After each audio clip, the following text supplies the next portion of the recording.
Meus queridos, minhas queridas, irmãos em Cristo, a paz do Senhor Jesus a todos. Paulo, escrevendo ao seu discípulo Timóteo, na sua segunda epístola, no capítulo 1, versículo de número 7, Paulo disse assim: pois o Espírito que Deus nos deu não nos torna medroso ou medrosos. Pelo contrário, o Espírito que nos enche de poder e de amor nos torna prudentes. Amados, nós refletindo este versículo bíblico em que Paulo estava distante do seu discípulo Timóteo, ocasião em que Timóteo cuidava de um rebanho, pastoreava ovelhas do Senhor Jesus.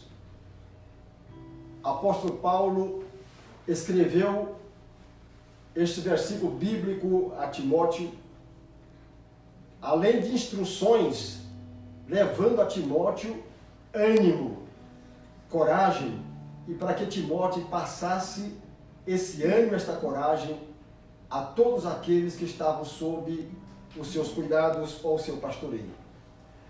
Nós estamos hoje no segundo episódio da nossa série Vírus e Agora. O que mais se ouve nesses últimos dias é esta palavra vírus. Essa palavra, eu tenho certeza que ela está marcando esta geração. Eu tenho meus netos, ainda crianças, outros em fase de pré-adolescência. Eu tenho certeza que isso vai marcar a história da vida deles, que em 2020 houve uma pandemia, algo que generalizou o mundo e apavorou as pessoas. E esse segundo episódio traz para nós o título Fé que produz esperança, amor e ânimo. Diante desse tema, nesse segundo episódio, nós temos aqui uma estatística que nos diz que um Instituto de Saúde Mental dos Estados Unidos publicou dados preocupantes sobre o medo. Para nós termos coragem, saber também sobre coragem, é preciso também conhecermos sobre o medo. Segundo a pesquisa, quase 21% das pessoas sofrem de transtorno de ansiedade, ou seja, vivem o tempo todo com medo de alguma coisa. E pelo levantamento realizado, esse número é 10 vezes maior do que era há 30 anos passado. Estamos cada dia mais medrosos, diz a estatística. O medo se transformou no maior transtorno psicológico da atualidade e hoje faz parte da vida da maioria de nós. Não estamos falando que é errado ter medo. O medo é uma espécie de estado de alerta muito importante para a nossa sobrevivência. A ausência do medo pode expor uma pessoa a situação de risco. E sem medo, não seríamos capazes de medir as consequências de nossos atos que poderiam acabar em uma tragédia. No entanto, queridos, o que preocupa é o que o medo exagerado pode fazer na vida das pessoas. O medo exagerado pode fazer com que as pessoas não sigam em frente até desistirem de sua caminhada. Foi exatamente isso que aconteceu com 10 espias, 10 homens, dos quais Moisés enviou para espiar a terra de Canaã. Lembram da história? Olha bem, ao verem a terra de Canaã, a terra estava fechada por grandes muralhas, habitada por um povo muito forte. Os 10 homens sentiram muito medo e ainda contaminaram a todos os outros, porque o medo é contagiante. O medo exagerado, além de trazer ou causar pavor, contagia as pessoas. Eles ficaram apavorados só de pensar na possibilidade, ouçam bem, só de pensar na possibilidade de terem que guerrear, de lutar com aqueles adversários. Os 10 espias olharam para o tamanho dos oponentes, dos adversários, e não para o tamanho do que Deus havia lhe prometido, que era a terra prometida. O fruto do medo foi tão negativo que eles chegaram a pensar que teria sido melhor terem ficado no Egito, onde eram escravos. Às vezes, o problema não é sentir medo, e sim, o que você irá fazer com o medo que está sentindo. Se escolher a opção dos 10 espias, fatalmente você será dominado e derrotado antes mesmo da batalha começar. Olha, após o relatório dos 10 espias, Moisés e Arão se ajoelharam e encostaram o rosto no chão diante de todo o povo.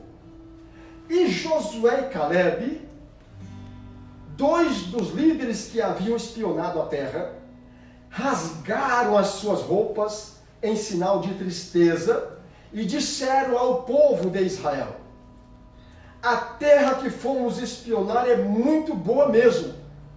Se o Senhor Deus nos ajudar, Ele fará com que entremos nela e nos dará aquela terra, uma terra boa e rica. Porém, não sejam rebeldes contra o Senhor e não tenham medo do povo. Aquela gente é grande, poderosa, mas não tenham medo. Nós os venceremos com facilidade. O Senhor será com a gente e derrotou ele, os deuses que os protegiam. Portanto, não tenham medo, disse Josué e Calebe. Amados, aqui tem uma história milenar, um fato verídico. Ainda seguindo a história, os 10 homens covardes e medrosos, se assim podemos chamar, não tiveram o prazer e a felicidade de tomar posse ou morar na terra prometida, pois ambos morreram no deserto, assim como todos os demais que foram influenciados por eles. Os 2 homens, aliás, Josué e Calebe, receberam a recompensa por sua fé e coragem. Josué foi o sucessor do seu líder Moisés, e não só entrou na terra prometida, mas liderou Israel após a conquista. Ele liderou por muitos anos o povo de Israel. Calebe, sob o reconhecimento e promessa de Moisés, recebeu como propriedade a cidade de Hebrom. Aqui estamos diante de um fato que traz aqui 2 grupos, 10 homens amedrontados, covardes, medrosos, que não levaram em conta a promessa de Deus, por mais que Deus houvesse dito: eis que estou convosco. Eles se acovardaram e contagiaram todo o povo de Israel com pavor e medo. Mas 2 homens de fé, Josué e Calebe, que formavam o grupo dos 12, eles acreditaram na promessa de Deus. Eles creram no Deus vivo, Deus de Israel. E disseram para o povo, em um ato de revolta, rasgando as suas vestes, eles protestaram o relatório dos covardes e dos medrosos, que traziam pavor para o povo de Israel. E disseram: não podemos ser covardes. Nós temos um Deus que nos garante a vitória, que nos dá vida. Na verdade, os adversários são fortes, são poderosos, as cidades são cercadas por muralhas, mas Deus nos prometeu vitória. É claro que hoje não estamos vivendo na íntegra a realidade de Israel diante desta situação. Mas estamos vivendo também uma situação que não é fácil. Estamos diante de um adversário invisível que quer de qualquer forma tirar a nossa paz, a nossa comunhão e até mesmo as nossas vidas. Amados, nós não podemos recuar. Nós não podemos ser como 10 homens covardes e medrosos. É momento de erguermos a nossa cabeça. Por mais que estamos diante de editais, por mais que estamos diante de ordem governamental, e como igreja, dando exemplo como obediência às autoridades constituídas, estamos recuados, às vezes muito em casa, outros às vezes andando, mas com muita precaução. Eu gostaria de dizer para vocês, mesmo aonde você estiver, você é a igreja do Senhor Jesus. A igreja não para, a igreja não fecha, a igreja é viva. Jesus disse a Pedro, as portas do inferno não prevalecerão contra esta igreja. Só um pouquinho, estamos cumprindo uma ordem por poucos dias, mas a igreja, mesmo em casa, mesmo onde você estiver, vamos com muita fé adorar o nosso Deus, fazer as nossas práticas de fé, oração, leitura da palavra. Podemos trazer mensagens de vida, de esperança, através das redes sociais. Nós hoje estamos transmitindo o segundo culto online. É o segundo domingo que não temos culto no prédio da igreja. Não sabemos até quando iremos fazer culto online, por não poder participar de um culto presencial no prédio da igreja. Mas, enquanto perdurar, enquanto estivermos obedecendo essas normas, essas ordens das autoridades, eu quero conclamar a igreja do Senhor Jesus. Não vamos nos acovardar com a nossa fé. Vamos viver o momento de maior avivamento espiritual nas nossas vidas. Mesmo em família, mesmo em pequenos grupos, podemos realizar o nosso culto doméstico, o nosso grupo de oração, a nossa igreja, através da pastora Graça, que está coordenando, é a líder da rede de célula. Se você observar no grupo, ela está coordenando os dias de jejum e de oração. Um dia homens, outro dia mulheres. É o momento da igreja participar. Estamos vivendo um momento, uma realidade diferente, uma experiência nova, mas nós temos um alcance, nós temos as redes sociais. É o tempo da tecnologia avançada e nós precisamos usufruir daquilo que Deus tem proporcionado a nós para chegar até as pessoas que precisam. Ainda voltando um pouquinho, na leitura que fizemos no prefácio, Paulo escrevendo a Timóteo, observe o que ele disse. Pois o Espírito que Deus nos deu o seu Espírito, e esse Espírito que Deus nos deu, não nos tornou medrosos. Não é tempo de pavor, não é tempo de medo, é tempo de coragem. É tempo de vivermos aquilo que sempre falamos como igreja. Diga o fraco, eu sou forte. Simplesmente não estamos reunidos como pessoas, mas estamos unidos através da fé, da oração e das redes sociais. Pois o Espírito que Deus nos deu não nos torna um espírito de medrosos, um espírito de medo, mas pelo contrário, o Espírito nos enche de poder, de amor e nos torna prudentes. Amados, esta palavra, ela está ardendo no meu coração. E eu creio que vai arder no seu coração também. Vamos viver um momento de avivamento. Às vezes Deus provoca ou promove, proporciona crises, momentos difíceis, talvez para provar a nossa fé.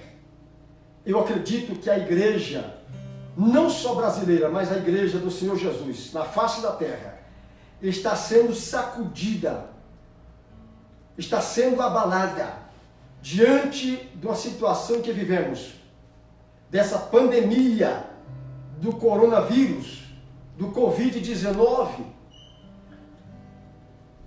Deus está, quem sabe, com o termômetro medindo o grau da nossa fé.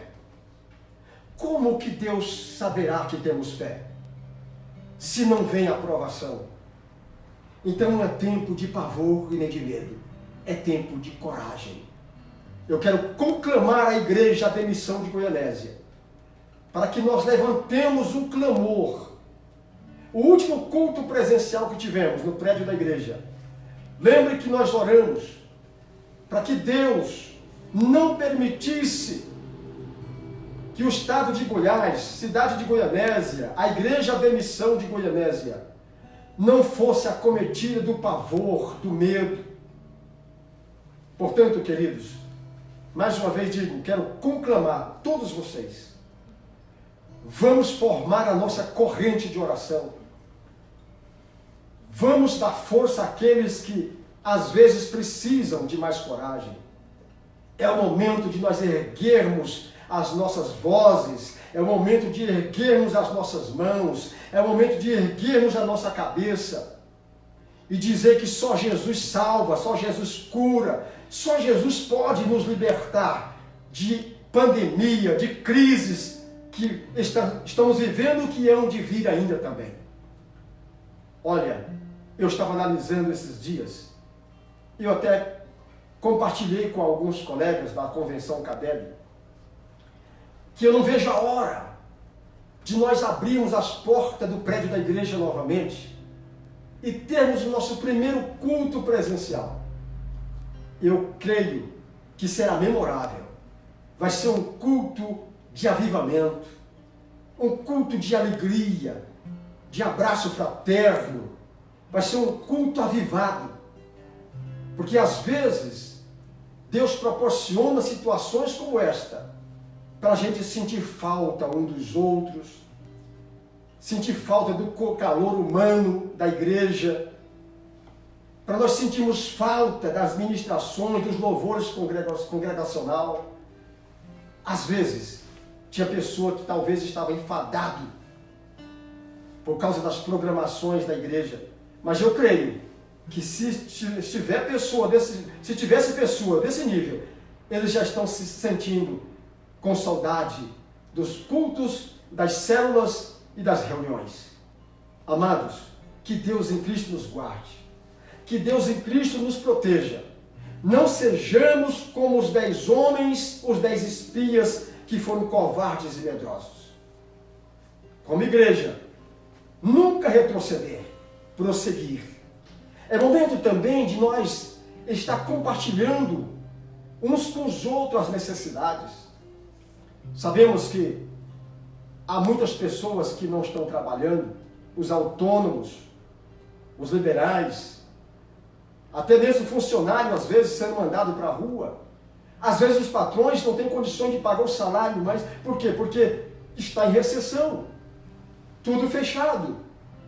É momento de nós, como igreja, provarmos também o nosso amor fraterno, comunitário, ligar uns para os outros, saber como que está acontecendo o dia a dia, como que está a sua geladeira, sua energia.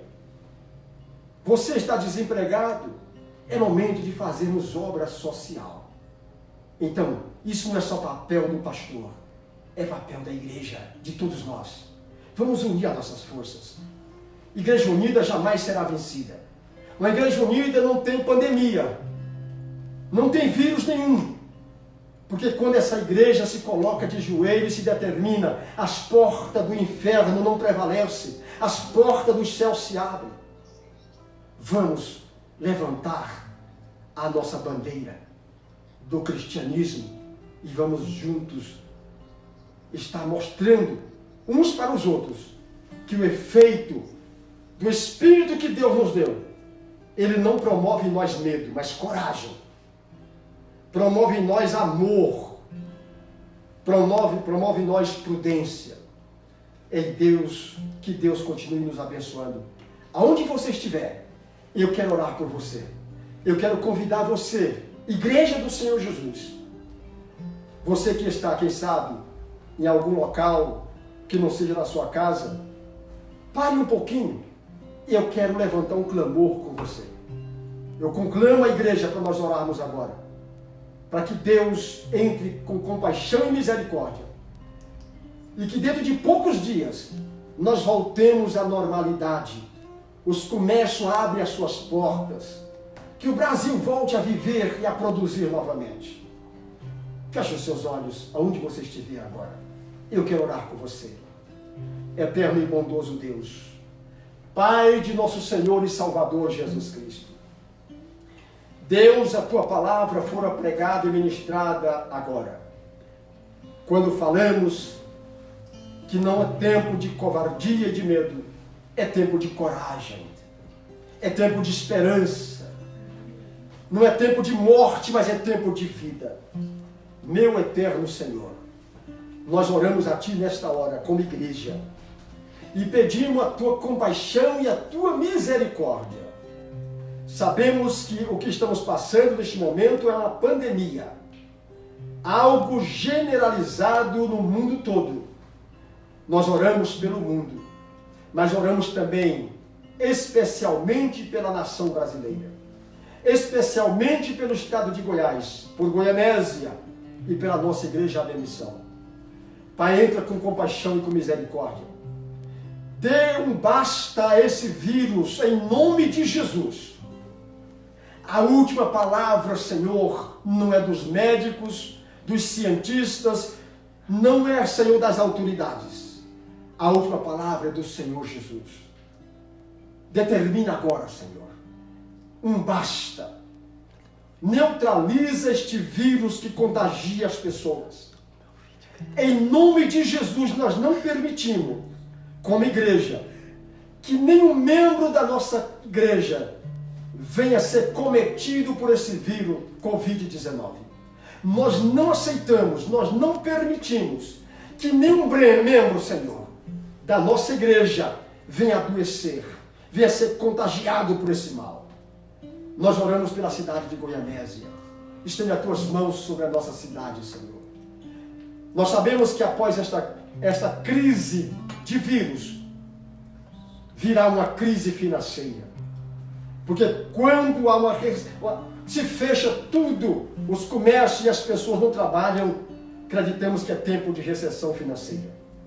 Senhor, mesmo em recessão, em crise financeira, sabemos que Tu tens uma promessa com a Tua igreja. Ó Pai, não deixa que falte-nos o pão de cada dia. Fiel é o Senhor para suprir as nossas necessidades em Cristo Jesus. Não deixa que ninguém, ó Senhor, dos Teus filhos venha mendigar o pão, mas que o Senhor possa prover para todos nós o alimento, o necessário, para que tenhamos uma vida digna em nome de Jesus. Assim nós cremos, assim nós oramos, em o nome do Senhor Jesus Cristo. Amém, queridos? Que Deus em Cristo abençoe, em nome de Jesus. Vamos mais um louvor. E em seguida estaremos encerrando o nosso culto. E até o próximo domingo. Mas continue observando, ligado nos grupos da igreja, tá? As notícias poderão estar mudando a qualquer hora e você esteja atento. A igreja está funcionando. É só acompanhar os grupos na rede social, ok? Deus em Cristo nos abençoe.